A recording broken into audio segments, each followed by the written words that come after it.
Every ruin tells a story. As an acoustic archaeologist, my job is to listen to the story a space tells after its human voices have gone silent. My subject was the ruin of St. Giles in the Fields, a victim of the London Blitz, 1941. It's a breathtaking place, a roofless cathedral of stone and sky. In the center of the nave, where it fell 80 years ago, lies Old Mercy, its legendary bronze bell.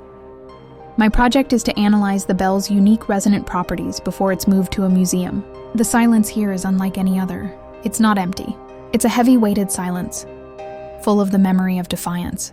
The official story is that the bellkeeper, a man named Thomas, rang the all-clear signal during a raid, giving the neighborhood a moment of hope just before the bomb hit. I'm here to study the sound. I have no idea that the silence itself is being fiercely, supernaturally guarded. My first task was to set up a perimeter of sensors around the bell. The bronze was cold to the touch, a deep, unnatural cold that seemed to leach the warmth from my fingers. As I worked, I smelled something strange. Not dust or decay. The sharp, acrid scent of ozone and cordite, the smell of a spent artillery shell. It was impossible. A phantom scent from a war that ended before I was born. I dismissed it as an atmospheric anomaly, my mind playing tricks. I finished setting up my equipment and left for the night, leaving the bell alone in its silent stone cage. The air in the ruin was still, but I had the distinct unnerving feeling that my presence had disturbed a very long, very quiet watch. The next morning my equipment was wrong. The sensors had been moved, not randomly, but placed in a perfect protective circle around the bell, as if to contain it. My work lights were turned away, their beams pointing into the corners of the ruin. As I was trying to make sense of it, I saw him. A flicker of movement in the shadows of a far archway. A stooped elderly man in old-fashioned, soot-stained clothes. The ghost of Thomas, the bellkeeper. He wasn't looking at me. He was looking at the bell, his spectral form a mask of profound, sorrowful vigilance. He raised a single translucent finger to his lips in a gesture of shh, then simply faded into the stone. He wasn't a threat. He was a guardian. And he was trying to tell me to let the silence be. A scientist doesn't run from a ghost. She studies it. I wanted to understand the phenomenon. I set up a small rubber mallet to perform a resonance test, a single soft tap on the bell to record its acoustic signature. I stood back, my recorder running, and I gave the command. The mallet tapped the bronze. The sound that came out was not the beautiful, resonant tone of a church bell. It was a scream, a deafening, chaotic cacophony of sound that blasted through my headphones. The distant drone of air raid sirens, the roar of bomber engines, the whistle of a falling bomb, and the collective terrified gasp of 100 people huddled in the dark. It wasn't a sound. It was the emotional echo of the Blitz, a recording of pure, concentrated fear, stored in the very metal of the bell. My report to the museum board was a masterpiece of scientific misdirection. I wrote of catastrophic microfractures, of unstable harmonic resonance that could lead to structural shattering. I used a mountain of data and jargon to prove that ringing the bell would destroy it. I recommended it be preserved in situ, encased in an acoustic dampening display, never to be struck again. My recommendation was approved. I had saved the bell and its terrible secret. A week later, a dedication ceremony was held at the ruin. Politicians gave speeches about history and resilience. I stood at the back of the crowd, watching them unveil the new silent memorial. They had no idea what they were being protected from. I stumbled out of the ruin, my ears ringing, my mind reeling. I finally understood. The bellkeeper wasn't haunting the church. He was containing the bell.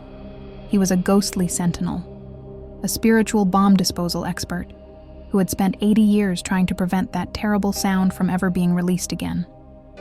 The next day I went back. I didn't bring my mallet. I didn't bring my sensors. I just walked to the center of the ruin and stood before the bell. "I understand, Thomas," I whispered into the quiet air. "I won't let them ring you." From the shadows, the ghost of Thomas appeared again. He looked at me, and for the first time, his sorrowful expression softened into one of profound, weary relief. He gave a single grateful nod, and then was gone. We had an agreement. The scientist and the ghost. We would protect the silence together. That night, I went back to the ruin one last time to collect my personal effects.